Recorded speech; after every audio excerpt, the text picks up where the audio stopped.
ربنا يصلح الحال يا رب. يا رب. انا مبسوطه بطريقتك الحلوه دي. انا كمان والله انا سعيده جدا بوجودي معاكي يا تغريد. انت من الناس الجميله، اللي انا بستمتع جدا بالبوستات بتاعتها وياما بتعلم. وانت يعني عارفه من يعني زميله شرقويه، احنا الاثنين زي بعض. ايوه. ربنا آه، يبارك فيك يا نسوم يا رب يا حبيبتي قلبي. كده. عرفينا بنفسك يا جميله كده الاول قبل ما نبدا. تمام. نسمة لوكي، لايف كوتش واستشاري نفسي واسري. تفضل. ربنا يوفقك، انا بحبك جدا. وانا كمان. بصي يا حبيبه قلبي، احنا النهارده عايزاكي كده بقى ايه تطلعينا كلنا من الضغط النفسي بقى اللي عندنا ده. هي مشكله يا نسمة ان احنا من بعد احداث غزه، واحنا دخلنا كلنا في حالة نفسية مش حلوة. ضغوطات كتيرة، مشاعر سلبية، أحاسيس كده اللي هو احنا. أنا ماشي في الحياة كده، ممكن أكون مش حاسس أنا بعمل إيه، وأنا بقى خلاص بقى رتم مش لطيف. بس مم. عايزاكي الأول تعرفينا يعني إيه ضغط نفسي، ومنين بيجي الضغط النفسي ده الأول، وبعد كده ندخل بقى في الأحداث والتفاصيل. تمام يا تغيير. هو فعلا زي ما انت قلتي، احنا الايام دي معظمنا بيمر بضغط نفسي نتيجه طبعا الاحداث اللي احنا بنتعايش معاها يوم بيوم. ربنا يا رب كده يرفع ال- يعني الغمه ديت على الامه الاسلاميه كلها. وخلينا نقول ان حتى بجانب احداث غزه، فاحنا حتى هنا في مصر الأيام دي كلنا بنمر بتغيرات اقتصادية، وده كله بيأثر علينا بشكل أو بآخر يعني. حتى كمان فكرة التغير المستمر طول الوقت والتقدم التكنولوجي كمان، ده في حد ذاته على قد ما هو له مميزات، فالجانب السلبي له ان هو بيسبب علينا ضغوطات، ان احنا طول الوقت نحس ان احنا بنجري بنجري بنجري، زي ما نكون بنحس ان احنا بنلف في، عارفه مثلا بنلف في ساقيه ومش عارفين نهدى، كأن في حد بيجري ورانا يعني. صح. فعلى قد ما كل التقدم اللي حاصل دوت له جانب ايجابي، على قد ما هو له جانب سلبي على نفسيه البني ادم. وده نوع من انواع على فكره، يعني زي ما بنقول احنا بيحصل لنا نمو نفسي. بس النمو النفسي دوت مش شرط يعني، مش لازم يكون معاه مشاعر ايجابيه وان احنا نكون سعداء ومبسوطين طول الوقت. حتى لو احنا بنتقدم مثلا في شغلنا او بنتقدم على اي جانب او على اي مستوى، مش شرط التقدم ده يكون طول الوقت مرتبط بمشاعر ايجابيه. عشان صح. خاطر احنا عندنا زي عارفه انت زي معتقد خطأ كده، ان الناس اللي هي بتبقى ناجحه وبتحقق انجازات، الناس دي مبسوطه طول الوقت. لا، مش شرط خالص يعني. مش شرط ان التقدم يكون مرتبط بالمشاعر الايجابيه، لا بالعكس، ده هو التوتر والقلق. ده جزء اساسي من رحله الحياه ومن رحله اي حد بينجح وبيتقدم. صح. طيب امتى اقول ان انا عندي ضغط نفسي؟ يعني هل انا ممكن مثلا ابقى مضغوطه شويه، يعني شويه زهق كده، فاقول انا اتضغطت نفسيا انا مش عارف ايه؟ وايه الفرق ما بين انا فعلا عندي ضغط نفسي، وانا عندي هشاشه نفسيه حسستني ان انا عندي ضغط نفسي، يعني فاهمه؟ مم. جميل قوي السؤال ده. خلينا نقول بس علشان نتكلم شوية بشكل علمي، هو الضغط النفسي أي شيء بيحسسنا يعني بالتوتر والاستياء والغضب والحزن، اللي هي مجموعة مشاعر سلبية كده جاية مع بعض. وده المشاعر السلبية دي بتنتج نتيجة إن في حاجة حصلت، حدث حصل، الحدث دوت يسبب لي أنا تهديد. تمام. وقد مم. يكون الحدث ده ممكن يكون مش حاجة خارجية، ممكن تكون حاجة داخلية جوايا أنا، حاجة بسيطة تفكير جدا. او أيوه. طريقه استقبالي للموضوع او كده. أيوه بالظبط. يعني أنا بتجيلي مثلا في الاستشارات يا تمام، وأنت أكيد أدرى بده، واحدة ممكن تكون ظاهريا ما عندهاش مشاكل، بس قد تكون في مشاكل عندها من أيام الطفولة. تمام. مم. المشاكل دي مسببه لها اكتئاب. طب انت تيجي تقولي لها طب علاقتك بزوجك تمام، طب الوضع المادي تمام، طب الاجتماعي طب تمام، طب الولاد زي الفل، مفيش خالص، ظاهريا الدنيا تمام. طب مالك؟ اصل انا وانا صغيره كان بابا كان بيتعامل معايا بطريقه معينه. فهنا احنا بنقول ان مصدر نفسي داخلي. امم. تمام. فلما نيجي نقول مثلا ايه هي مصادر الضغط النفسي، فنقول قد يكون مصادر داخليه راجعه بقى زي ما انت قلتي كده، طريقه التفكير بتاعتنا وحكمنا على الامور، المشاعر اللي هي مسيطره علينا. اللي ممكن يكون عارف المشاعر بتبقى زي عاده شعوريه، اللي هو انا من وانا صغيره وانا حاسه بقلق، فانا قلقانه طول الوقت، قلقانه قلقانه قلقانه قلقانه. فانا ما فيش حاجه اصلا في حياتي تستدعي القلق، حاجات بسيطه بس انا قلقانه. فممكن يكون مصدر الضغط ده هو انا. تمام. وقد يكون بقى المصدر خارجي، حاجة حصلت، حدث حصل للإنسان. فالحدث ده أثر على طريقة تفكيره وعلى مشاعره. الحدث ده ممكن يكون مفاجئ، زي مثلا يعني ربنا يبعد عننا يا رب أي أحداث قوة زي الزلازل، البراكين، زي ما شفنا في سوريا وتركيا، زي اللي حصل في غزة الحرب المفاجئة. كل دي في أحداث مفاجئة. تمام. وممكن يكون حدث خطير، ممكن يكون حدث آه، آه، اللي هو أنا أي حدث أنا مش مستعدة له نفسيا، ده بيسبب لي ضغط. هنا بقى الضغط النفسي بيبقى حدث وإنسان بيستجيب، بيحصل نوع من إيه زي الكيمياء كده، تفاعل ما بين الإنسان وما بين الحدث. أنا بقى ممكن أستقبل الحدث ده بطريقة وغيري يستقبله بطريقة تانية. ده بيرجع لإيه بقى؟ بيرجع زي ما أنت قلتي برضه، طريقة التفكير، طريقة حكمي أنا على الأمور. أنا ممكن أكون شايفة إن الحدث اللي حصل لي ده تعبني نفسيا وضغط عليا، غيري هيشوفوا الله دي حاجة بقى ايه مثيرة بقى وتحدي وحاجة هتخليني اتعلم حاجة جديدة. بيرجع للعقلية، يعني في يقول لك عقلية نمو وعقلية ثبات. في حد بيبقى يتميز بعقلية النمو اللي هو طول الوقت عاوز تحديات يدخلها ويتكبر من شخصيته ويتعلم حاجة جديدة. في حد تاني عنده عقلية ثبات، اللي هو انا عايز افضل في الكومفورت زون بتاعي مرتاح كده وباشا في نفسي يعني. يجي لي مثلا حدث معين، فانا لا لا لا انا لسه هوجع دماغي، وانا مشكله انا لسه هقعد احل. لا لا لا لا لا، انا بس بيستكتر يفكر، بيستكتر يبذل مجهود. تمام. فهنا المصادر ممكن تكون داخليه وممكن تكون خارجيه. انت كنت بتقولي الزهق او ايا كان بقى ده ممكن يكون هنا المشاعر ديت نتيجة إن في عدم توازن في حياتي، أو أنا مثلا مهتم بجزء عملي أو جزء مهني، وراكن شوية اللي هو الجزء بتاع الرفاهية أو الجزء الاجتماعي، اللي هو بهتم بجانب على حساب جانب تاني. فأنا بشوف بقى هنا مصدر الضغط إيه. خلينا أقول مثال. لو مثلا انا دلوقتي ابني عنده عجله وبيلعب بيها وجاي يقول لي يا ماما الحقيقه كاوتش العجله ايه فجاه نام. فانا جيت نفخت له مثلا العجله، لقيت ان العجله نامت تاني، فكل ما انفخها العجله تنام. لا، هو في هنا حاجه غلط. ايه بقى الغلط؟ ان العجله مخرومه. طب تعالى يا حبيبي بقى ندور هو الصوت كويس التغريد معاكي؟ تمام. مفيش صوت.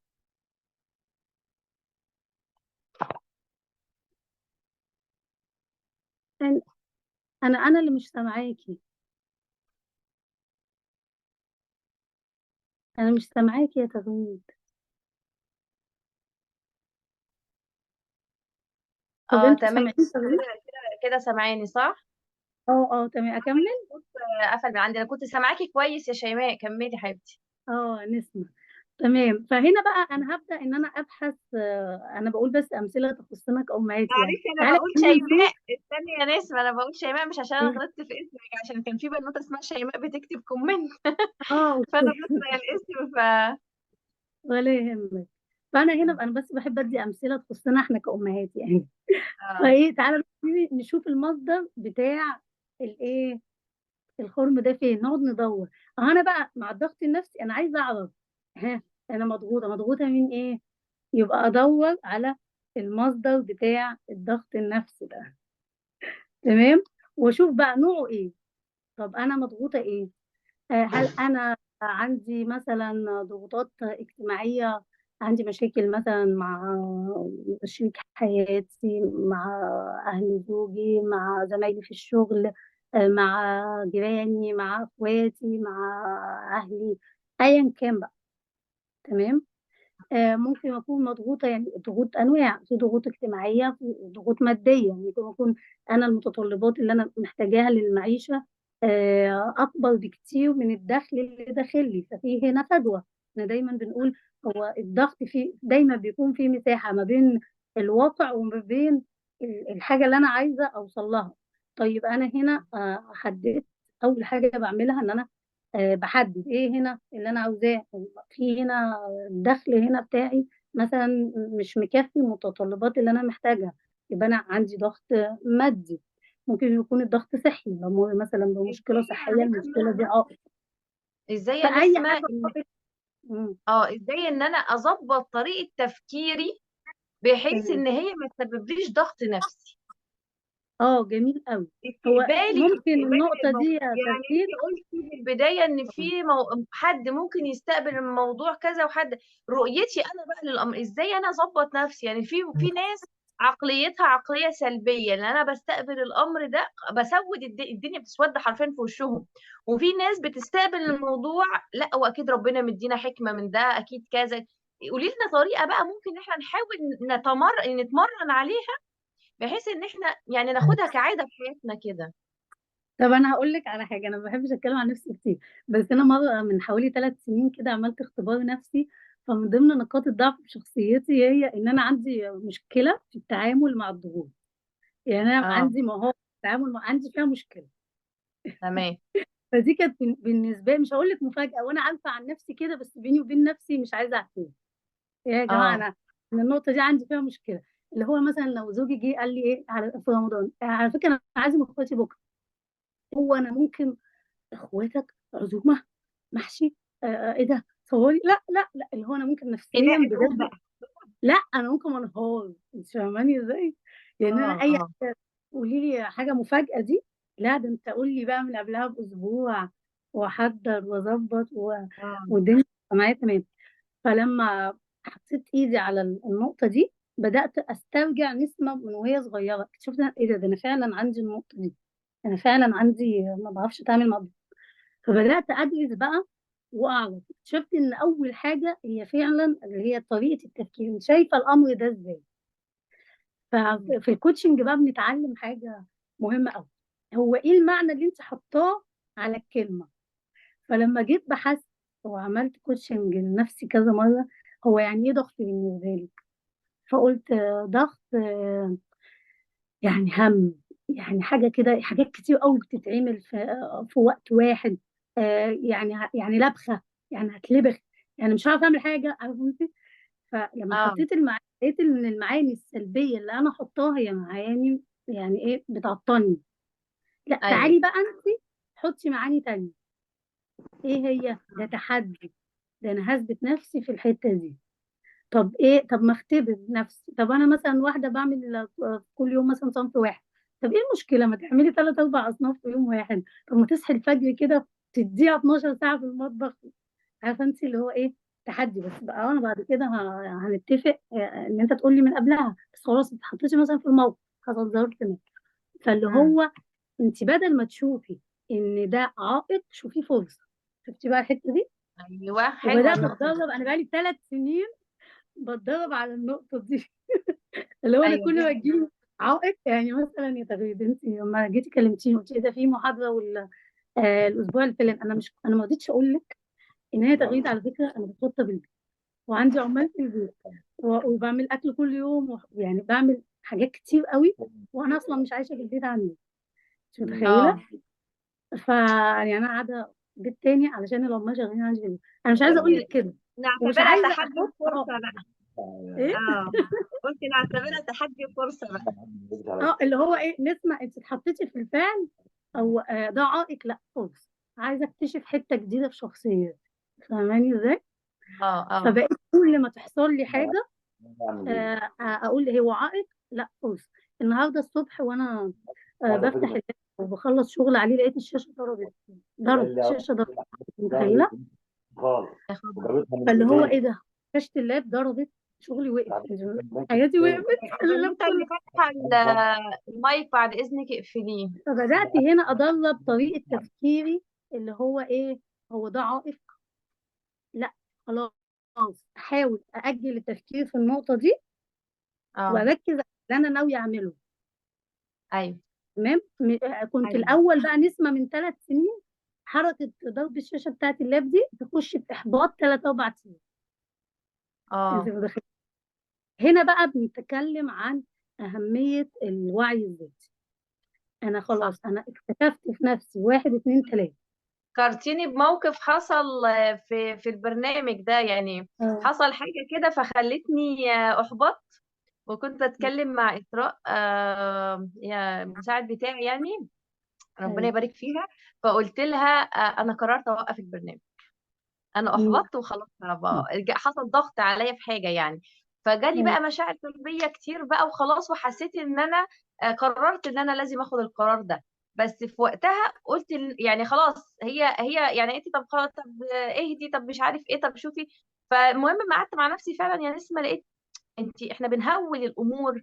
لما قعدت بقى مع نفسي وهديت الاول، طلعت من مشاعري السلبيه كده. لقيت اني لما قعدت افكر، طب ليه ما تاخدهاش فعلا تحدي؟ طب ليه مش تفكري ازاي تطلعي بره الاحباط ده؟ طب هتعملي ايه علشان تظبطي كذا؟ هتعملي عشان تعملي كذا؟ لما أمم. بقيت افكر بالطريقه دي، فعلا أمم. الضغط هدي. الاحباط بدأ ان الدنيا تنور معايا في حاجات. ولقيت فعلا ان لا، يبقى احنا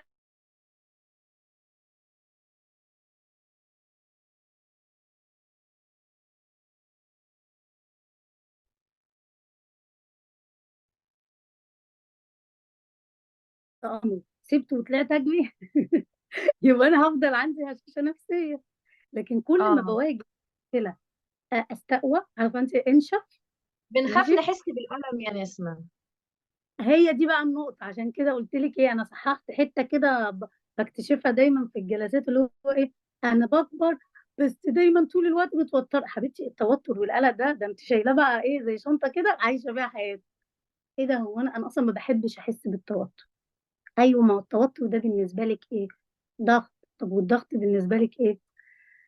هم. طب والهم بالنسبة لي ده، عارفة تحس ان هو في الاخر هتطلع ايه؟ استصعاب. هتطلع هشاشة نفسية. صح. هي دي بقى. يبقى انا محتاجه علشان اتعامل مع الضغط، وهو ده الجزء اللي احنا عايزين نركز عليه النهارده. خلي عندكم تفاؤل. التفاؤل ده هيجي نتيجه ان انا افهم ان مش معنى ان انا عندي مشكله في التعامل مع الضغوط هو ان انا استسلم. لا، معناها ان في حاجه اسمها مهارات. تمام. بما انها مهاره، فده يديني انا امل ان انا اكتسبها. صح. بس هتحتاج مني اولا صبر. تمام. واستمراريه. كل ما صح. اواجه امر اواجهه، وما اديش ظهري واطلع اجري، واحاول اشوف طيب لو انا مش عارف ده بيتعمل ازاي، استعين بحد. ممكن تقولي لي ده بيتعمل ازاي؟ او ممكن مثلا لو حد متخصص في حاجه اكلم. معلش يا تغريد، قولي لي انا عندي مشكله مثلا مع زوجي، عندي ضغط اجتماعي بسبب ان زوجي طول الوقت ضاغطني، وهو من النوع الشخصيات الفلاني. التغريده تقول لي النوع ده طريقه التعامل المثلى معاه كذا، يبقى انا كده ايه، الدنيا بدات تسهل عليا. فاهماني؟ عندي مشكله مع حماتي، حماتي مسببه لي ضغط، ابدا ان انا اشوف ايه شخصيتها الحلول. شكوى ودور الضحية. فطول الوقت ايوه. بتبقى هي مهولة الأمور لنفسها عشان عايزة تحس تفضل في الكورنر ده. فطول أمم. الوقت بتبقى تفضل حاسة بالضغط. ده جوزي بز- بيعمل وحماتي بتعمل وولادي ومش عارف ايه، وانا محبطة، وانا. فطبيعي كتر الكلام ده ورا بعضه. لا، أمم. لازم تطلع بره الدايرة دي أصلا عشان تقلل ايوه. الضغط اللي عليك. ايوه، انت عارفه حتى نتكلم بشكل علمي ونقول واحنا بنعالج الضغط، انواع الناس. تلاقي ناس بتركز على العواطف والانفعال، وناس بتركز على الايه، على المشكله. ازاي بقى ده بيجي؟ يعني تلاقي مثلا اللي بيركز على العواطف، انا متضايقه، انا حزينه. الناس بقى اللي هي ايه، حساسه والمحبطه، وبتركز قوي على ان هي ايه، طب انا عايزه اهرب، انا عايزه انسحب، انا عاوزه انام، انا مش عايزه اواجه. او على الطرف التاني تلاقيها مستنزفة بقى بتتعصب وبتغضب وبتعمل إسقاط أخطائها على اللي حواليها. تمام. هنا هي مش بتعالج الضغط. تمام. ايوه. هي غرقانة في مشاعر الغضب والاستياء والتوتر، في حين بقى بتتعامل في مع ناس المشاعر تانية. ازاي دي يا نسمة؟ نعم. يعني المشاعر دي لما بتجيلنا نتعامل معاها ازاي؟ اه تمام. هو انا طبعا لو على حسب كل شخصيه. في شخصيه بتكون اللي هو السمه الوراثيه فيها ان عندها حته الايه الحديه شويه، او الغضب هو الحاكم. فلما بتتحط تحت ضغط بتغضب وبتعلي صوتها، بتبقى شويه عدوانيه، ممكن تقول الفاظ مش الطف حاجه. وترجع بعد كده تقول لا ده مش دي يا مش هاجر في الآخر يا حبيبتي هنستقبل الأسئلة، يعني لو في عندكم سؤال اكتبوه، تمام. ولأن احنا مش قادرين، احنا مش ظاهر قدامنا شات خالص. فاللي عنده انا مش سؤال شايفه يكتبوه وقت. الشات. اه بس. وفي ممكن النهاية هنستقبل الأسئلة احنا إن شاء هناخد الله. بريك.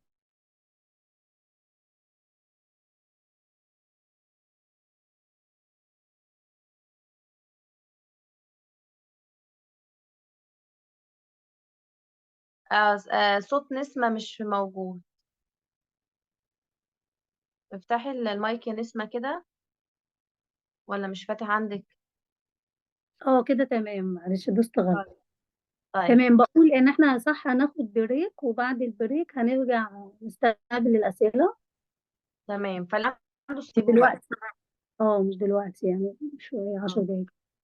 كنت بتقولي ايه تغيير عشان نوصل بتكلم كده. على التعامل مع المشاعر وقت الضغط أو وقت اه الغضب. تمام. هو في البدايه زي ما قلت لك احنا كلنا مختلفين.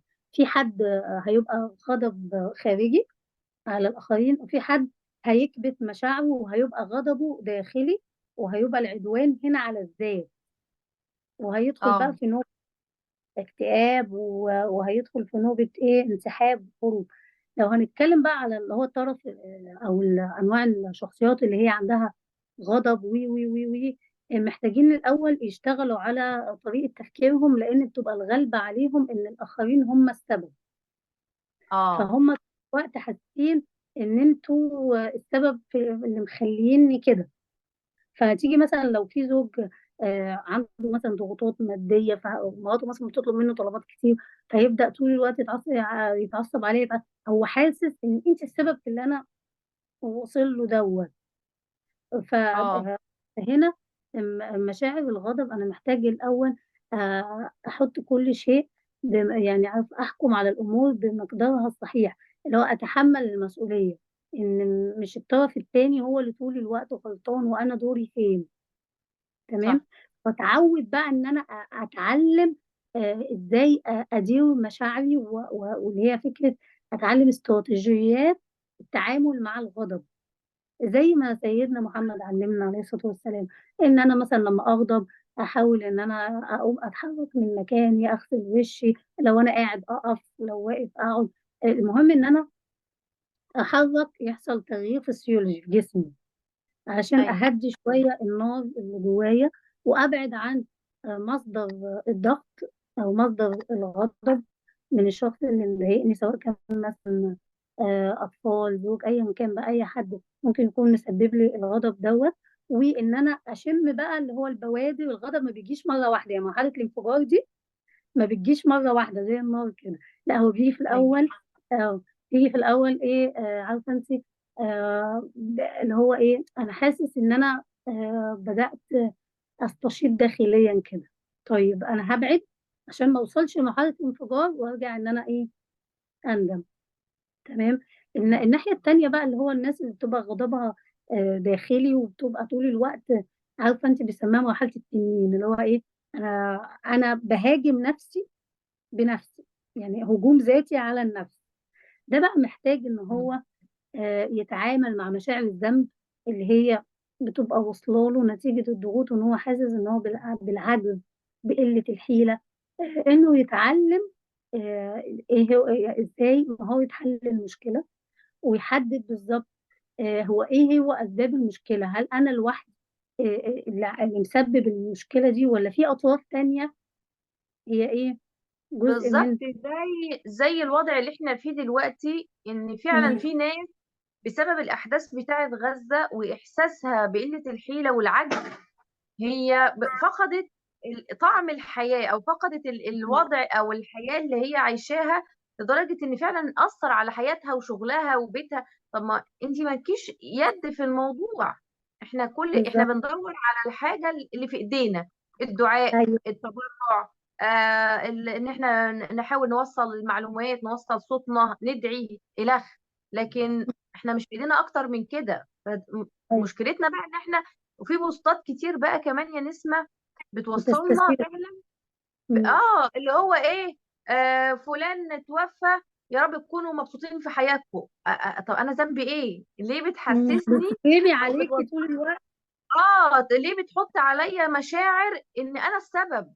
ما هو انا مش السبب، انا بحاول.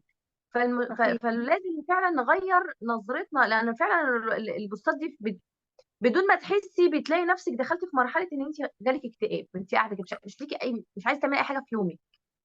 بالظبط، عشان كده بقى مهم قوي وانا بعالج الضغط النفسي فكره التصنيف. الحاجه اللي مسببه لي الضغط ديت انا بسال نفسي سؤال: هل اللي حصل ده داخل نطاق سيطرتي ولا خارج نطاق سيطرتي؟ لو ايوه. هو خارج نطاق سيطرتي فانا بتعامل معاه بالافتقار الى الله. يعني انا دايما اقول لك حاجه خارج نطاق سيطرتي افتقر الى الله، اللي هو انا بروح اعيط: يا رب انا اللي بيحصل ده صعب قوي قوي على نفسيتي، مش قادره اتحمله، ويا رب اقف جنبي وساعدني وتخرجي من الذاتويه بتاعتك، وتروحي بقى كده تطلعي من الدايره دي، تبقي مع ايه؟ مع الله. ربنا بقى هو اللي ايه، اللي بيحلها. مع الدعاء المستمر، ومع ان انا بسأل دايما سؤال: طب انا دوري ايه في النقطة ديت؟ انا دوري ايه؟ إيه اللي انا ممكن اعمله؟ طب انا دلوقتي وظيفتي انا ام، وظيفتي معلمة، وظيفتي طبيبة، وظيفتي ايا كان بقى. طب من خلال وظيفتي دي ايه اللي اقدر اساعد بيه؟ او ايه اللي اقدر اقوم بيه؟ يعني انت ما شاء الله، ده غير برضه على صفحتك بدأتي تعملي جمع تبرعات مثلا لاهل غزة. فانت اه. هنا عملتي حاجه جميله.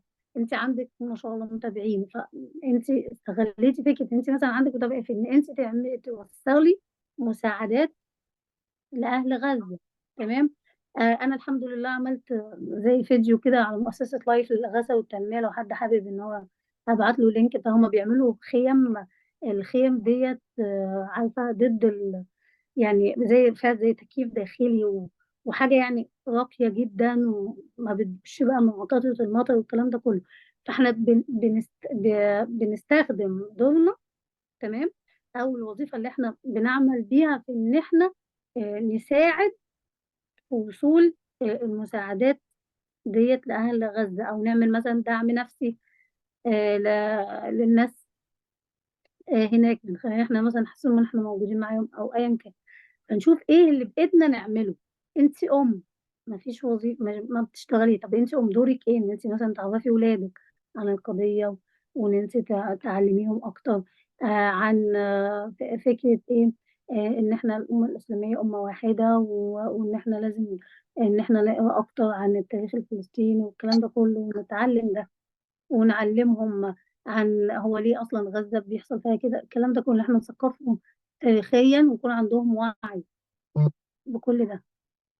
فده اللي في ايدنا نعمله: الدعاء، الصدقه، ان احنا نوصل لهم المساعدات بقدر ما نستطيع يعني.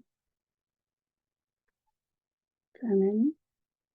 فده هيخلينا نتعامل مع مشاعر الذنب بشكل صحي اكتر، ما نغرقش فيها. عشان كده قلت لك، واحنا بنتعامل مع الاحداث محتاجين ان احنا ما نركزش على المشاعر على قد ما احنا محتاجين ان احنا نركز على المشكلة ونصنف: ده حاجة اقدر اسيطر عليها، لا حاجة ما اقدرش اسيطر عليها. انا بدل ما انا طاقتي، ما هي احنا الامهات طاقتنا محدودة، بدل ما طاقتي تستنزف في فكرة المتابعة طول الوقت، طب ما انا طاقتي دي ممكن ادخلها في ان انا اثقف ولادي تاريخيا، واعلمهم دينهم، واعلمهم عقيده وشريعه وفقه، واعلمهم ان هم يكونوا اقوياء، واعلمهم تعليم ان هم اقوياء، يقدروا في المستقبل نكون امه قويه. فاهماني؟ فده بيخلينا نتعامل بشكل صحي مع مشاعر الذنب ديت، ونستغل طاقتنا بشكل افضل. انت المايك عندك مقفول، حاسه ان انت بتتكلمي ومش واخده بالك.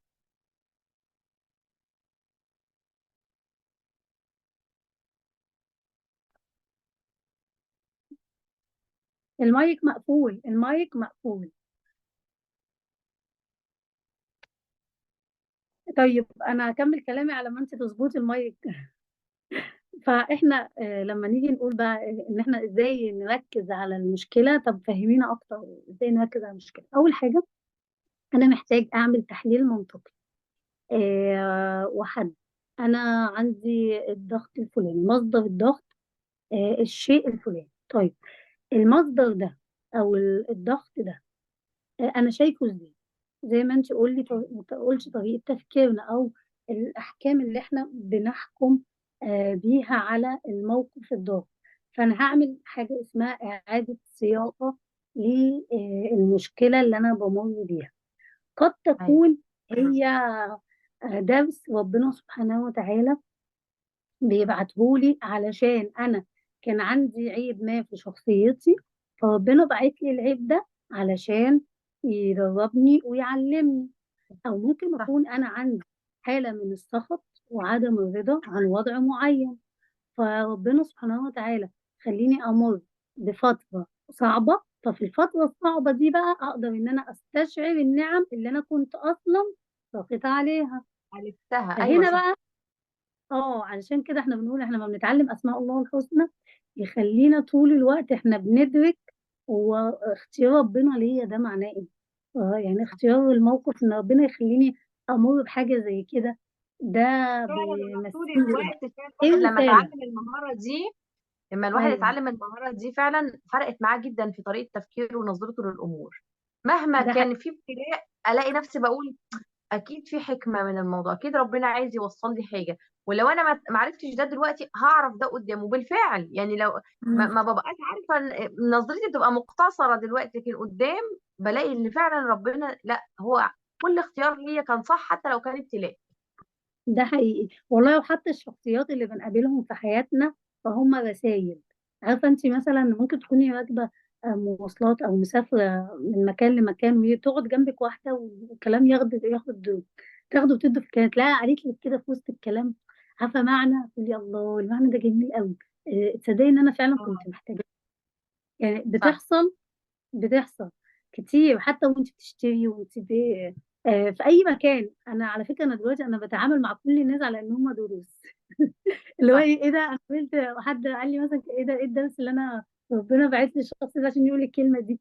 طب ليه اشمعنى مم. في التوقيت ده؟ فسبحان الله، يعني فكره ان انا طول الوقت اشوف هو اللي حصل لي ده حصل لي ليه. ايوه. وطيب وربنا عايز يوصل لي ايه. وكل صح. ما على فكرة بقى لما أنا بقى بعيد صياغة الموقف وأحوله من إيه، من حاجة سلبية لحاجة إيجابية. تمام. ده بيخليني عارف أتعامل معاه بشكل أفضل. فلو أنا اتعاملت أو حكمت وحطيت معاني سلبية على اللي حاصل لي هيخليني غرقانة في مشاعر قلة الحيلة واليأس والعجز. لكن لو أنا بدأت أقول طب إيه بقى الدرس اللي أنا محتاجة أتعلمه أو أطلع بيه، خلاص شفت، طب إيه بقى، هسأل كيف دي بقى أنا بسميها كيف إيه اللي بتعمل المستحيل. يعني إيه بقى؟ أنا لو كل ما حصل لي حاجة ليه يا رب عملت فيا كده، طب أنا ليه حصل لي كده، إشمعنى دلوقتي؟ لا، طب ما تسألي سؤال تاني.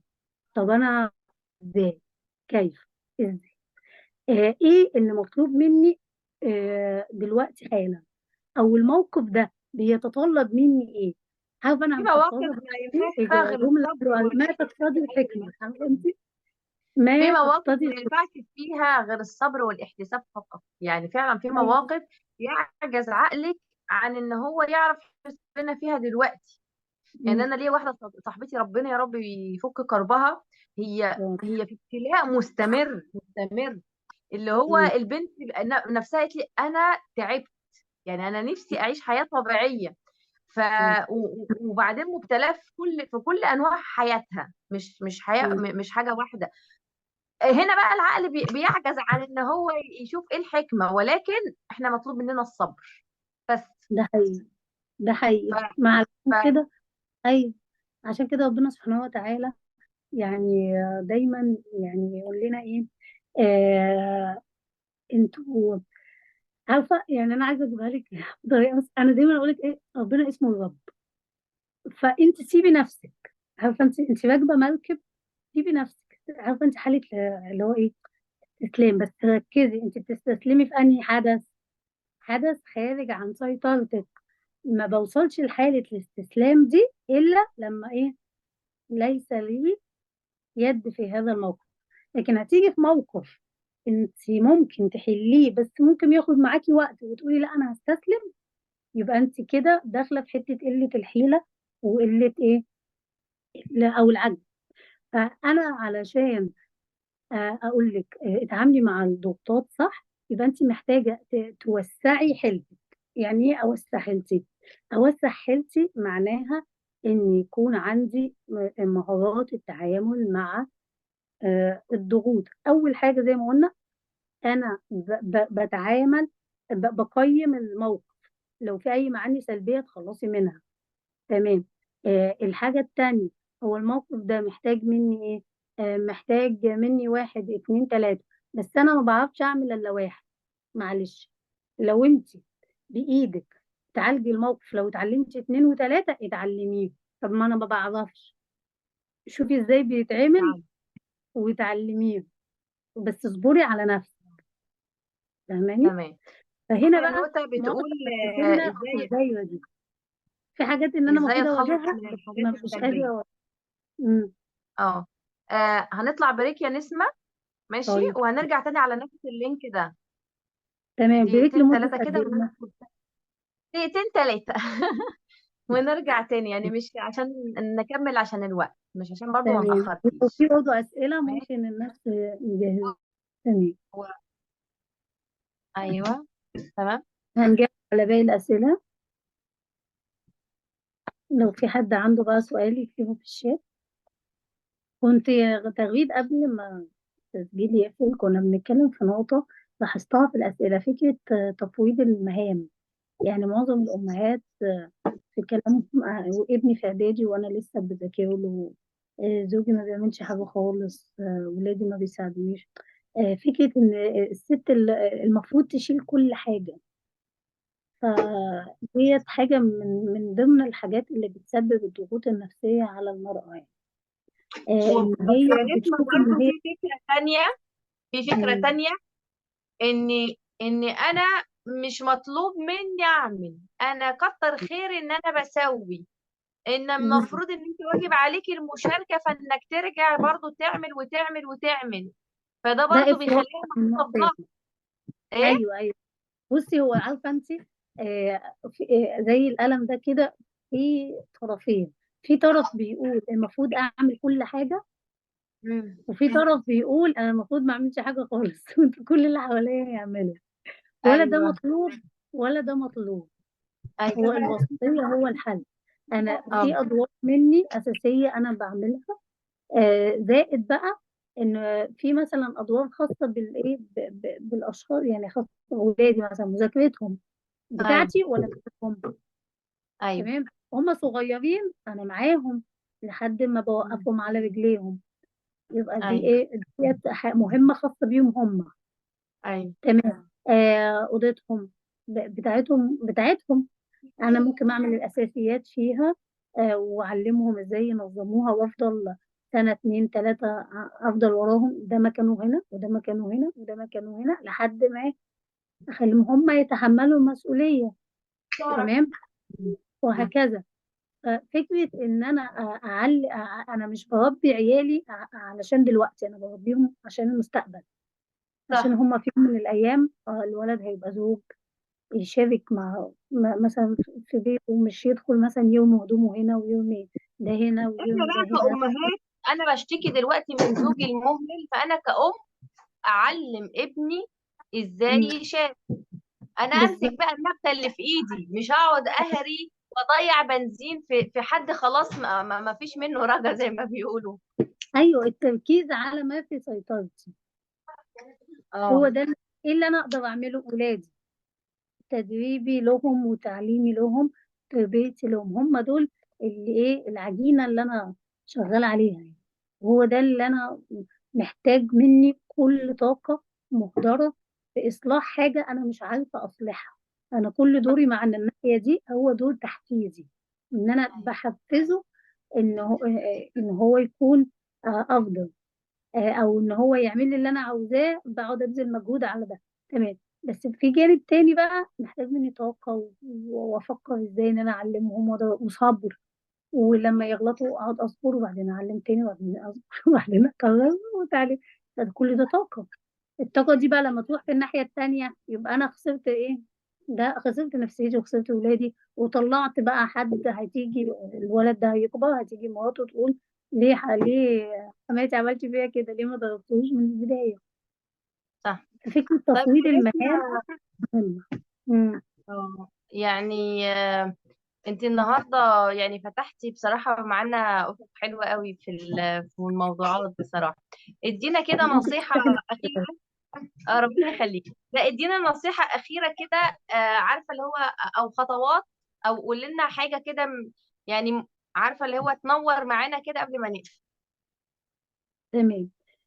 واحنا لما هنتكلم بقى بشكل عام، فعارفة احنا أول حاجة بس ركزوا على الأشياء اللي داخل سيطرتكم، أو اللي تقدروا تبذلوا اه. فيها جهد ويجيب نتيجة. اختاروا معارك. يا جماعة احنا حياتنا كلها معارك. تمام. ما تروحوش معارك خسرانة تخلصوا صح. فيها طاقتكم. ما تنكيش مركزة طول الوقت مع سلفتك اللي بتحسدك وبتغير عليكي وبتضايقك ومركزة معاكي وي وي وي، ومع حماتك وعن جوزك اللي فيه عيب ومش عارفة تغيريه. تركيزنا طول الوقت على ان احنا ازاي نغير الآخرين، ده بيستنزف طاقتنا. صح. فدايما بقول ان الطاقة مورد قليل، اتعلموا ازاي تستغلوه. اختاروا معارككم في الحياة. فانت مطلوب منك تربية والتعليم وكل الكلام ده محتاج منك طاقة. اختاري المعارك اللي تدخليها، ركزي على الضغوط اللي داخل دايرة تأثيرك علشان خاطر تقدري تعالجيها وتقللي من شدتها وتخففي من تأثيرها على حياتك.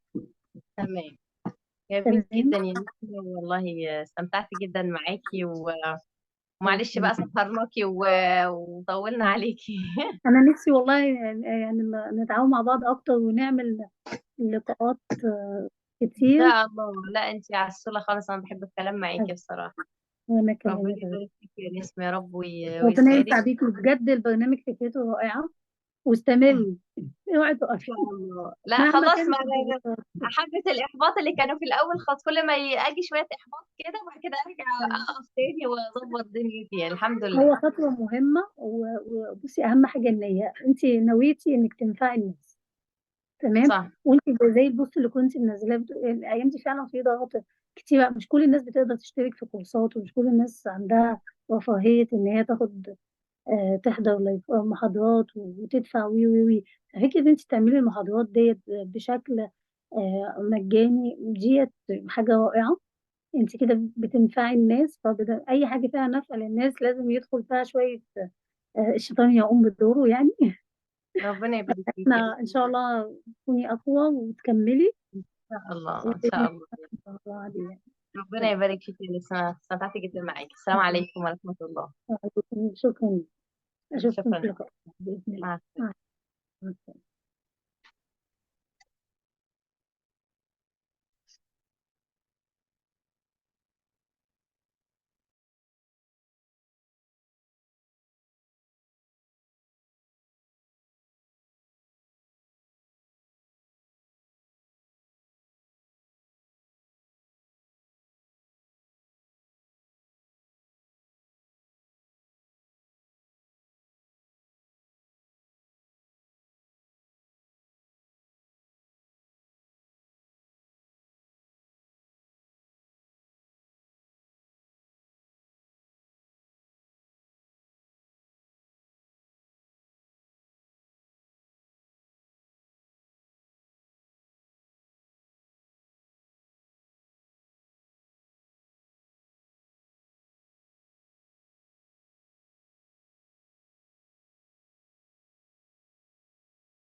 وبنوته بتشرح.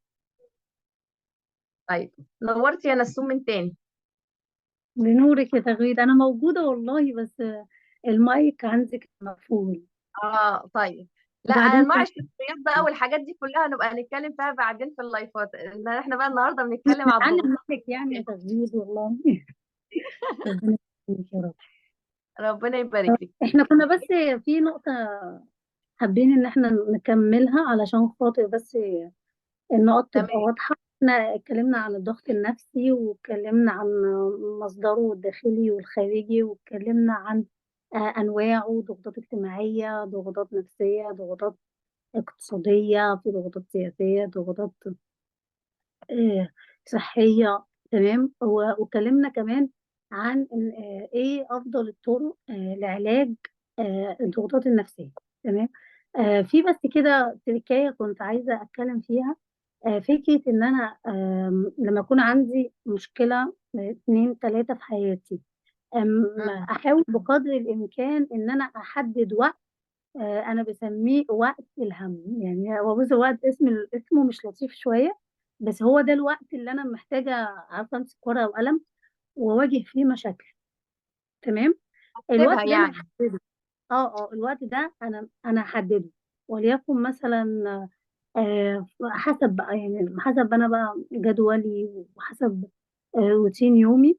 بحدده في الوقت ده انا بقعد فيه مع نفسي على قد ما بقدر. بفصل التليفون، الولاد ما بيبقوش معايا. واواجه بقى المشكله دي. اولا انا بحددها، بعمل زي سجل كده بنسميه سجل الضغط النفسي. بحدد لو في مثلا واحدة عندها واحدة منفصلة، واحدة زي ما احنا زي السؤال اللي جالك، عندها مشكلة مع زوجها ان هو مثلا زوج مهمل فيه، واحدة مثلا زوج بخيل، ايا كان بقى ايه نوع او مصدر الضغط ده. فانا بكتب كده اسم المشكلة من فوق. وانا عندي ايوه. المشكلة الفلانية. طيب ايه اسبابها؟ طيب انت زي ما انت قلتي الزوج المهمل دي مشكلة طفولة، علشان هو والدته ما كانتش مدياه مسؤولية كفاية، فما عندوش مهارة تحمل للمسؤولية. فهي أسبابها واحد اتنين تلاتة. ودي مش يعني اللي هو ايه، أنا بحاول أكتبها. في حاجات أنا هعرف أحلها، بس في حاجات تانية زي إن والدته ربته على عدم تحمل المسؤولية، دي مش بتاعتي. فاهماني ازاي؟ ايوه. فاللي هو ايه، هاجي بقى للنقطة اللي بعدها. طيب بعد كده، طيب ايه بقى الحلول؟ حلول واحد اتنين تلاتة. طب أنا جربت ايه؟ طب أنا جربت الحل ده ما نفعش. طب جربت الحل ده ما نفعش. طب في حل تالت كده، ايه ده لسه ما جربتهوش، يلا أروح أجرب وأشوف الدنيا ايه فيها ايه. ايوه. ايوه تمام. فأنا كده. بعمل زي ايه، زي تغذية رابعة. يعني ايه تغذية فيدباك؟ اللي هو هي الحياة مش واحد اتنين تلاتة. احنا بنتعامل مع نفس بشريه، والنفس البشريه حتى مهما عملوا من علوم نفس وفلسفه اي وعلوم اي علوم، حتى نفسهم اللي بيحطوا النظريات، دايما بيكون في يعني عارفه انت في مرونه. فالحل اللي انت هتروحي تطبقيه ويجيب معاكي نتيجه، انا ممكن اروح اطبقه ما يجيبش معايا نتيجه. فاهماني؟ ايوه. انت ايوه. بقى انا هروح اجرب الحل ده واشوف الدنيا هتمشي معايا ازاي. انا جربت حل، والحل ده حفز جوزي على ان هو يعمل لي اللي انا عاوزاه. الله ده حلو، الطريقه دي شكلها بتجيب معانا نتيجه. حلو. تمام. او انا مثلا مش عندي بالضروره اللي مشكله، ينفعني ينفع مشكله غيري، او ماديه. النصيحه مش بالضروره اه اللي يمشي معايا يمشي مع غيري يعني. يعني في ايوه بنات بالظبط. لما مثلا احنا بنقول على طرق معينه واحد اتنين تلاته، مم. فهي شايفة ان ده زي يكون خلاص ده قانون، فلو ما عملش ده يبقى الدنيا بتتهد معاها، وان هو ما فيش منه رجا. لا، هو في منه رجا بس اكيد طريقة تانية. بالظبط، هي دي فكره المرونه في التفكير. تمام. وانا بحط اه. الحلول، بحط واحد اتنين تلاته. طيب انا بقى ما اعرفش الحلول، او انا ما مريتش بتجربة سابقة. ما هو احنا ممكن نمر بتجربة ونكون اصلا ناسيين ان احنا مرينا بيها قبل كده. ايوه. يعني مثلا حد مر بمشكلة مادية، فهو الدنيا كانت متيسرة معاه الفترة الأخيرة وما عندوش مشاكل. بس لو جه قعد مع نفسه وفكر، هو أنا لما قابلتني مشكلة مادية قبل كده عالجتها ازاي؟ فيفتكر مثلا ايه ده، أنا من 10 15 سنة كانت ظروفي مش أحسن حاجة، وبدأت إن أنا أستغل نقاط قوتي. ان انا ده انا مثلا واحده بتعرف تعمل تطريز، واحده بتعرف تعمل كروشيه، ده انا هرجع المهاره دي تاني وانشط نفسي. قبل كده كنت ببيع في الجامعه وكانت بتعمل لي دخل كويس وهكذا. فهنا بعمل استرجاع للتجارب السابقه، واشوف اللي نجح منها ايه، وايه اللي منها اقدر اطبقه، واشوف صح، هينجح حلو معايا قوي. ولا لا. انت جميل فاهماني؟ قوي. ايوه، ايوه. آه، بس ودايما اقول ان انا ساعات لما بخرج من منطقه الكومفورت زون ديت اللي هي منطقه الراحه، واروح اجرب حلول انا ما جربتهاش قبل كده، معلش مش تزعلي مني، اوقات هتبقي مش مرتاحه، اوقات طبعا، هتبقي ايوه. اوقات صح. هتحسي بالضيق. الضيق ده علامه انك خارجه من المنطقه دي، من منطقه الراحه رايحه لمنطقه النمو زي ما بنقول يعني. صح. فاستحملي الضيق واستحملي التوتر، وبعد كده دي بتبقى في بداية الدنيا الرحلة. بعد كده الدنيا هتستقر نوعا ما، وانتي اصلا هيبقى عندك مهارة التعامل مع ايه، مع الضغوط، ومهارة التعامل مع مشاعر التوتر ومشاعر القلق. طيب انا برضو ما عنديش حلول، يعني انا جبت التجارب السابقة وما عنديش حلول، وحطيت تجارب من عندي او حطيت مثلا حلول من اللي بسمعها برضو ما عنديش حلول، وروحي للمختص.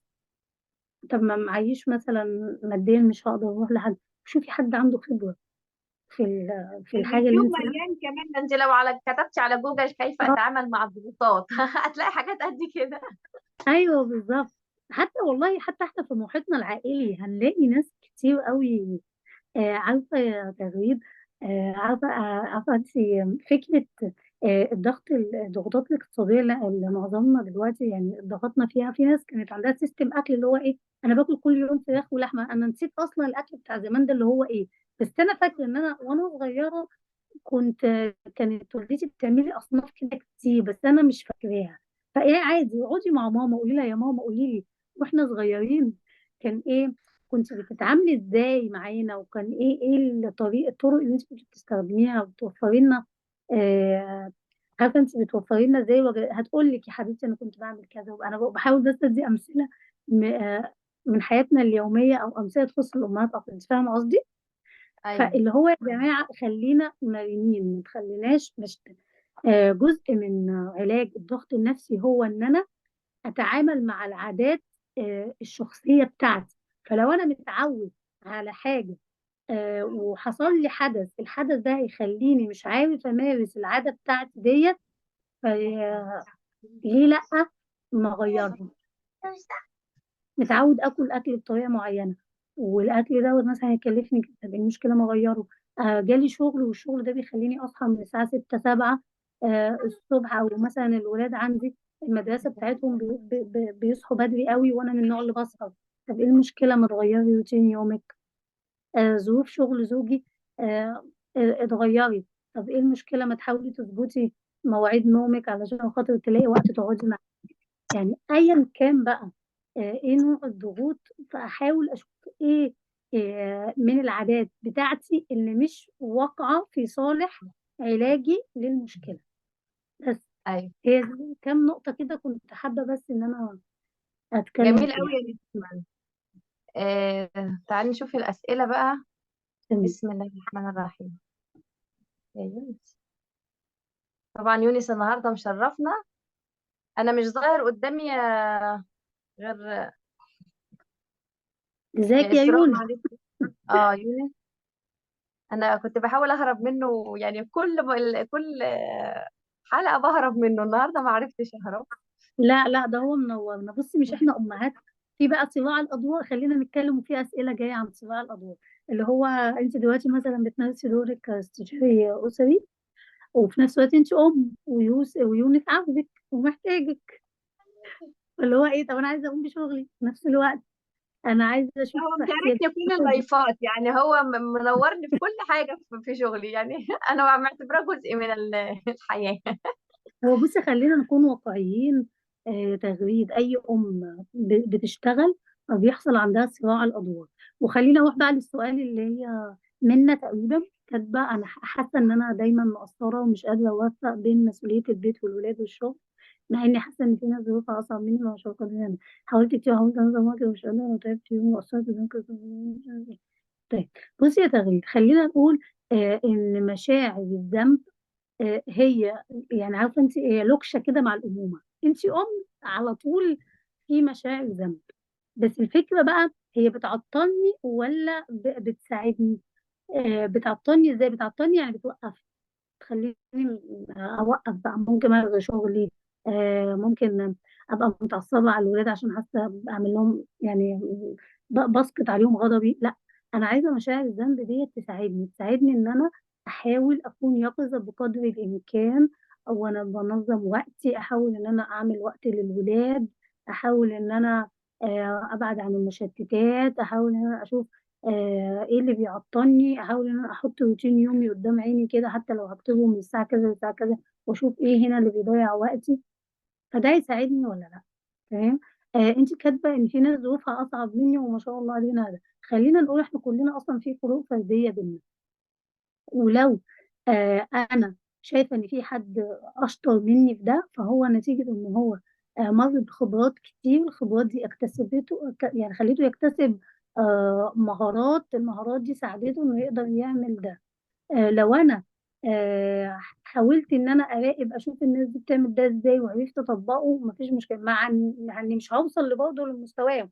لا، فكره الكماليه بقى، انا مش عايزه اكون عايزه افضل ابقى زيهم بالظبط، لا، بس اشوف التركايه اللي هم بيعملوا، طريقه التفكير بتاعتهم عامله ازاي، المهاره، مهاره تنظيم الوقت، بينظموا وقتهم ازاي. طيب لو هم مثلا بيعملوا جدول للاكل مثلا من اول الاسبوع، طب ما اعمل زيهم. لو هم مثلا ما بيمسكوش التليفون كتير طب احاول اقلل مسكان التليفون، أبقى اشوف مثلا يعني ايه الحاجات اللي بتساعدهم يعملوا ده. تمام. حاولت انظم وقتي ده جامد.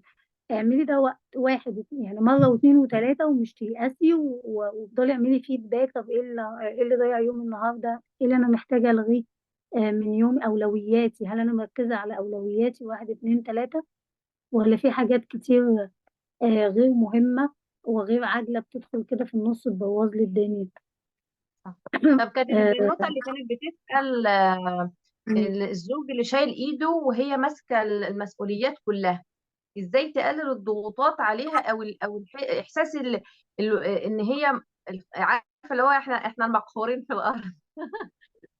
اللي هو احساس ان انا شايلة كل حاجة، ولا فعلا بيجي ضغط كده ان هو ولا حاسس بالدنيا، وانا اللي شايلة كل حاجة. هل الشعور ده حقيقي ولا وهمي، ولا هو فعلا يعني زي هي تفكيرها، طريقة تفكيرها صح ولا غلط، اه وطريقة التعامل بصي، مع الموقف ازاي؟ اه جميل. هو في شعور اللي هو ايه، الشفقة على الذات، عارفة الشعور ده؟ لما الواحدة مننا تحس بيه، آه، لا إما هيغرقها بجد وتحس إن هي فعلا ضحية، وتحس إن هي بجد الدنيا جاية عليها فبجد هتغرق. لا إما تتعامل بقى معاه بشكل صحي. تتعامل إزاي بقى معاه بشكل صحي؟ هو إن أنا أعترف إن أنا عليا لود كبير، ومحتاجة إن أنا، يعني عارفه انت اللي هو ايه، اتعاطف واكون واثق بذاتي، اللي هو ايه، انا هحضن نفسي، والله العظيم انا عليا حاجات كتير قوي، وانا عارفه والله ان انت بتتعبي، انا عارفه قد ايه ان انت بتعاني، وعارفه قد ايه ان المسؤوليات كتير عليكي، و اعبر عن ده للطرف الثاني، بس بطريقه مش اللي هو تخليه بقى عارفه انت، محافظ عليا. ايوه، بطريقة محفزة. بطريقه محفزه، واعمل له بقى نوع من انواع التحفيز. يعني هو ما بيعملش حاجه خالص، بس جه عمل حاجه واحده، اقول يا ده انا اتبسطت جدا جدا جدا منك النهارده عشان وديت الولاد التمرين، يا ده انا النهارده كنت مبسوطه خالص لما شفتك قاعد مع الولاد بتساعدهم في الواجب. يا هو الراجل يبقى راجل الا لما يعمل الحاجات ديت كده، ويساعد ويبقى ايده مع مراته في البيت كده، يحس كده ان هو راجل وكده. هو يعني عارفه انت اللي هو ايه، انا بحفزه بديله باور. يعني بصي، بلاش هو الكلام الكلام ده مهم السلبي. جدا يا نسمة، بس اي مم. حد بيجي في مخه يقول لك هو ما يستاهلش. يعني الجملة دي بسمعها جدا مم. من ستات، هو ما يستاهلش ان انا اقول له كده. هو مم. ممكن يكون فعلا ما يستاهلش انك تقولي كده، بس مم. عشان تعلميه او نك- انك تحفزيه لازم تقولي كده.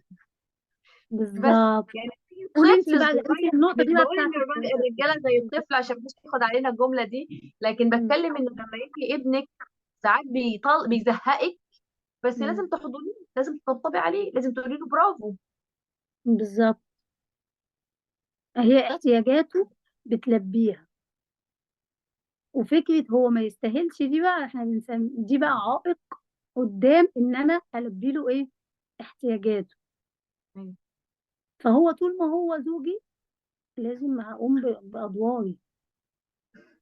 فكره ما يستاهلش دي لو انا لقيت نفسي بقولها كتير، اعرفي ان انت اتحطيتي في دروب اللي هو ايه، مش هتبذلي مجهود. ولما مش هتبذلي مجهود هيعند اكتر. وانت كده مش بتعالجي المشكله، انت بتفوريها اكتر، بتكبريها اكتر. تمام. نحاول بس ناخد اسئله اكتر. ازاي اقلل العصبيه؟ بصي هو فكره البنوته اللي عندها 15 دي يعني باحتمال كبير يكون عندها تعلق مرضي. فممكن تكون محبه للتلامس، انت محتاجه تحددي لها وقت يومي، والوقت ده تكون هي عارفاه عشان ده هيديها شعور بالامان اكتر. والوقت ده تكوني يقظة فيه، مفيش تليفونات.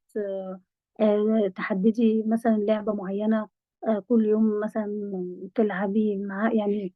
عارفة، ممكن تحددي لها وقت بنسميها الساعة الذهبية. يعني سن 5 6 سنين ده الساعة الذهبية دي بقى بتقسميها وقت بقى تلعبوا فيه، تتكلموا، تغنوا، تلعبوا لعبوا مكعبات، تقروا قصة، تديها مثلا ورق تلونه وانت تلوني معاها.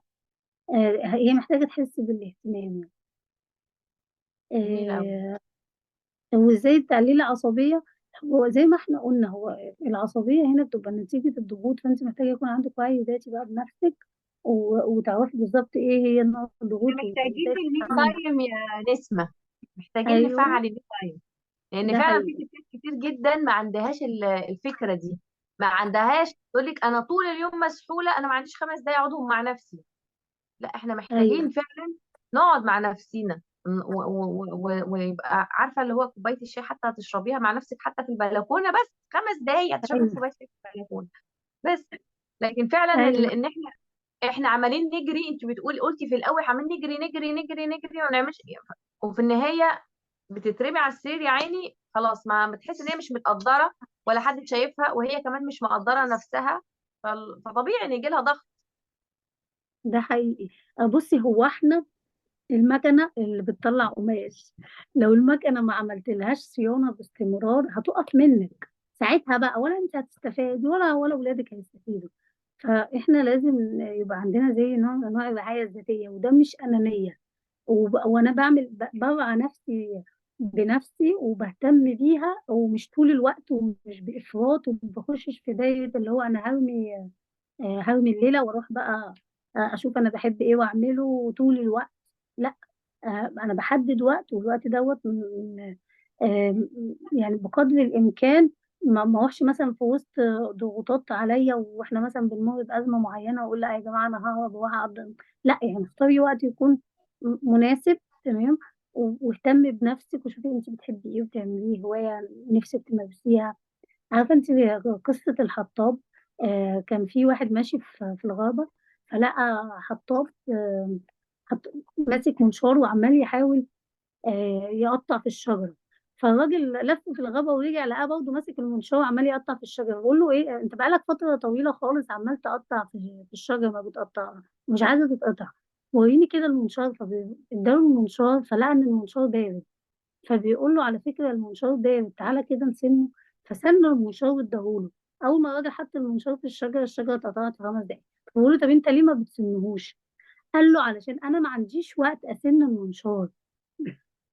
قال له طب ما أنت بقالك 3 4 ساعات عمال تعمل في الشجرة. يعني القصة دي فكرتها في إيه؟ إن إحنا في بعض الأوقات إحنا محتاجين نهتم لينا احنا شخصيا، احنا المكنه عشان تطلع قماش.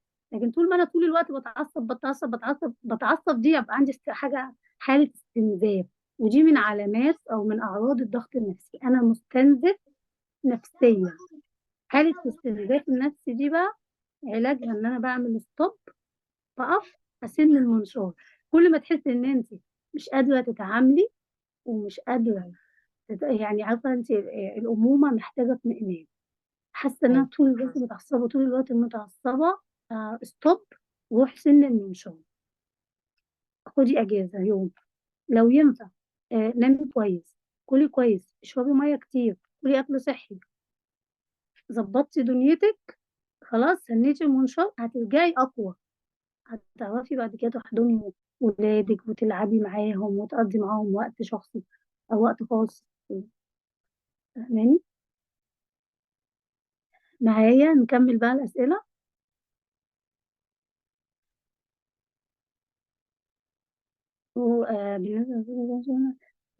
طب نحاول بس الأسئلة تكون عامة، يعني علشان خاطر تكون يعني الإجابة تكون فايدة كل الناس.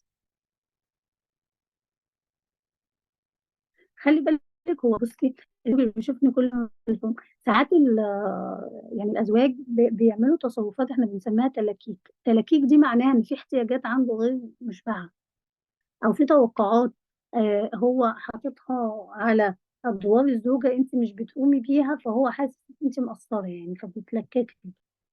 وتغريد بقى ده تتكلم هي بقى في النقط اللي زي دي. والزوج بقى اللي مش حاسس ومش بيشكر والكلام ده كله، انت تعودي ان انت تشكري نفسك بنفسك. يعني كل احنا مش حابين دايما ان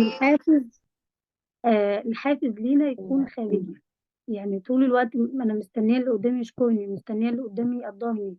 انت فين؟ انت قدري نفسك، انت كافئي نفسك على قد ما تقدري. حلو قوي. انا مش باين عندي الاسئله، فانا مش عارفه يعني مش قادره أو اقرا او اواكب معاكم. هو تعقيبا على السؤال اللي هي بتقول الزوج اللي ماسك الفون بيخلي بيشوف ماسك بتعملي ايه وبتكلمي مين وكده. اه. آه، ولو بقى لي في عادي بجد بيبقى بيتضايق وبحسه بيخنقني جدا. ما تمسكي الفون طول ما هو مش موجود، ولما يجي هو عايز اهتمام. يعني ليه امسك التليفون وهو في البيت؟ عشان هو بيمسك التليفون هو كمان، ما هو طول اليوم بصي، هو عنده فكرة ان هو طول اليوم انا في الشغل مطحون، فانا جاي عايزه اتدلع. وانت طول اليوم انت شايفه ان انا مطحونه، فانت جاي عايز ماسك التليفون وبتهملني، فانا كمان همسك التليفون وتقعدوا. لا، هو عارفه لو هو ممكن يكون مش عايزك تعملي اي حاجه غير انك قاعده جنبه. يعني ممكن ما تتكلموش، بس ونسك جنبه بيريحه، فاحساسه ان دي انت لغة ماسكه. حبه. مم. يعني ممكن ما يتكلموش خالص، بس قاعدين هو انا بتونس ان انت قاعده جنبي، بطمن. كانت ليا صاحبتي تقول لي، انا طول ما انا في المطبخ بقعد انادي جوزي اقول له ما تيجي تقف معايا في المطبخ، اما تعملش حاجه، هات الكرسي وتعالى اقعد جنبي. بتقولي ممكن يعني طلب غريب بالنسبه ان اقول له راجل تعالى اقعد معايا في المطبخ، بس كنت بتونس بوجوده. فانت ماسكه التليفون هو بيخنقك، ما انت عندك 24 ساعه، لو هناخد منهم 5 ساعات هو موجود، 6 ساعات هو موجود بيهم في البيت. ايه المشكله ان انا ما امسكش التليفون فيهم؟ ده حقيقي، يعني ايه المشكله؟ مش هيجرى حاجه. هو مم. ماسك التليفون، هو جاي من الشغل فعلا عايز يفصل، هو طول الوقت في الشغل ما بيمسكش التليفون. انما انت معاكي مساحه في البيت في طول اليوم ماسك التليفون براحتك. مم. فما نبص لانفسنا ونبقى غير منصفين للاخر عادي. بس مم. بس استفزتني قوي حته ان هو بيضايق البيت كله ومش عارف ايه، وانا هو عادة مع دي. اللي الرجالة كمان ما عندهاش مهارة التعامل، يعني إلا من رحم ربي، يعني عشان مش هعمم، مهارة التعامل مع المشاعر. يعني هو حتى لو في حاجة مضايقاه، هو مش هيقول أنا متضايق منك عشان أنت ماسكة التليفون، هو هيغلس عليكي. صح. معظمنا كتير جدا بيبقى عايز حاجة ويروح يتخانق على حاجة تانية خالص. أصلا هو كل اللي عايزه منها شوية اهتمام ودلع وكلام وهزار وبس. مم. عشان كده لما بنتكلم عن مهارة التعامل مع المشاعر، دي مهارة مهمة، واحنا بنعلم ولادنا ده. حبيبي انت متضايق من كذا، تعالى قول كذا. مش تضرب اخوك، يعني هو اخوك خد من يا حبيبي بص، احنا بنعلم يا بابا قول لاخوك كده، ليه تضربه؟ بصي يا حور، احنا قلبنا الموضوع ارشاد زواجي كله. هي اه. بتقول بيحب قعدة مراته جنبه واضح وهو ان ماسك الضغوطات التليفون. كلها اجتماعية ده. اه ضغوطات والله صح. جواه. بيحب قعدة مراته جنبه يا حور علشان هو فعلا بيتونس بوجودها. فعلا بيحصل له نوع من الطمأنينة وانت قاعدة جنبه.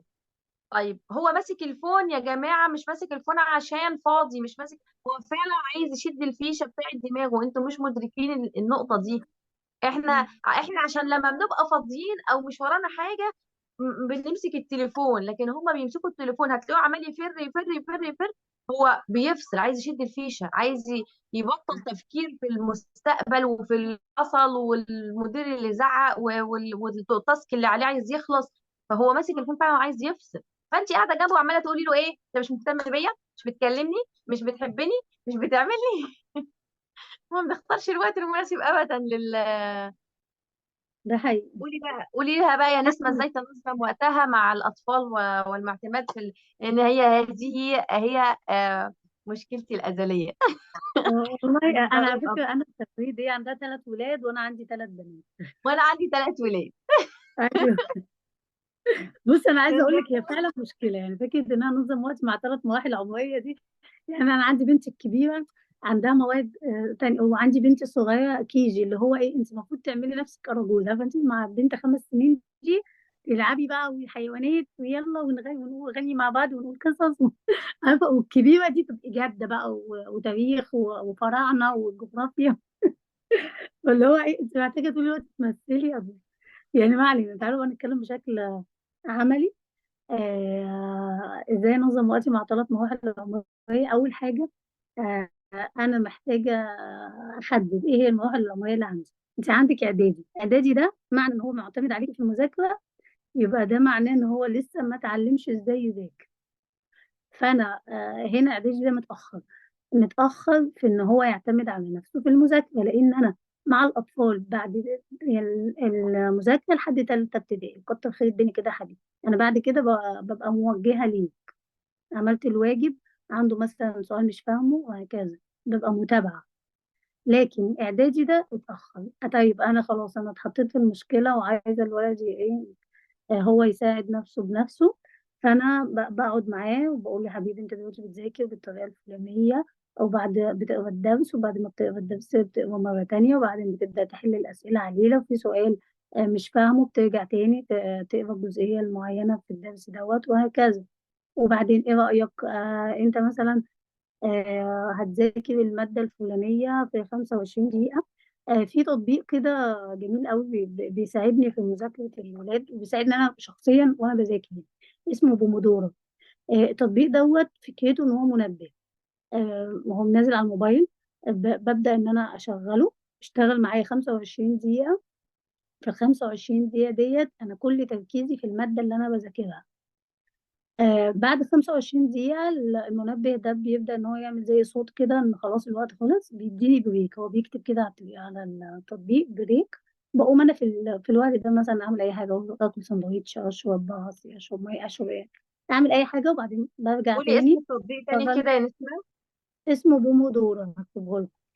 ده الناس اللي عندها مشكلة في تنظيم الوقت أثناء المذاكرة، سواء إحنا شخصيا أو ولادنا. ربنا بومودورو. يعينك. انت واحدة بنوتة، واحدة بتقول عندها 5 أطفال.